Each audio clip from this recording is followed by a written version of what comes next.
शमशाद इधर देखो, मैं कैसी लग रही हूँ? आंखें ऊपर। अबे मुंह ऊपर नहीं, आंखें ऊपर करो। मैं सुनकर तुम्हारी सांसें रुक गई हूँ। मेरी उस दर्द के साथ सारी जिंदगी गुजार पाओगे?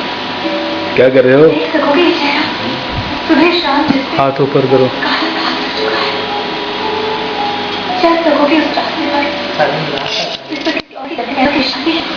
ऊपर की तरह नहीं। ये है चौधरीयों का सरदार। वापस अब मुंह। और तुम्हें प्यार की सच्चाई को धोखा नहीं देना चाहिए। और ये है नजाकत। चलो वापस आ जाओ। जैसे तुम्हारे जैसे जाने वाला अब ये है चौधरी जमशेद। लेकिन सब शादी हमारी जिंदगी नहीं। ये पहले क्या था? समर जबलों पे काम करते थे। जबलों पे काम करते थे, शादी न मिला हो पहाड़ों पे। और मेरा खूबसूरत और ये है मेरा कंप्यूटर, इसमें जे डेविगन अभी दिख रहा है। तुम बता दी तो नहीं सुना है। बहुत इस्तेमाल कर और ये ना कीड़े। हाँ यार, कीड़े किधर है? वो तो जरूरी है। तो ये पकड़ लिया कीड़े। ये सारा कीड़ा हमारे घर का कमीना। और ये हमारा इतना बड़ा टीवी है।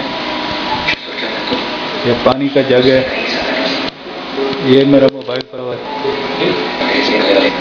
नोकिया 1600।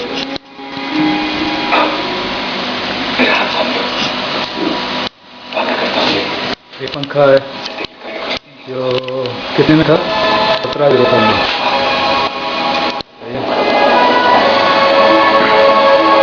मेरी ऑफिस नजर नहीं आ रही है। ये है मेरी ऑफिस। पंखा बीच में आ रहा। पंखा को वैसे भी तंग करता है। ये जमशेद की आवाज़ थी।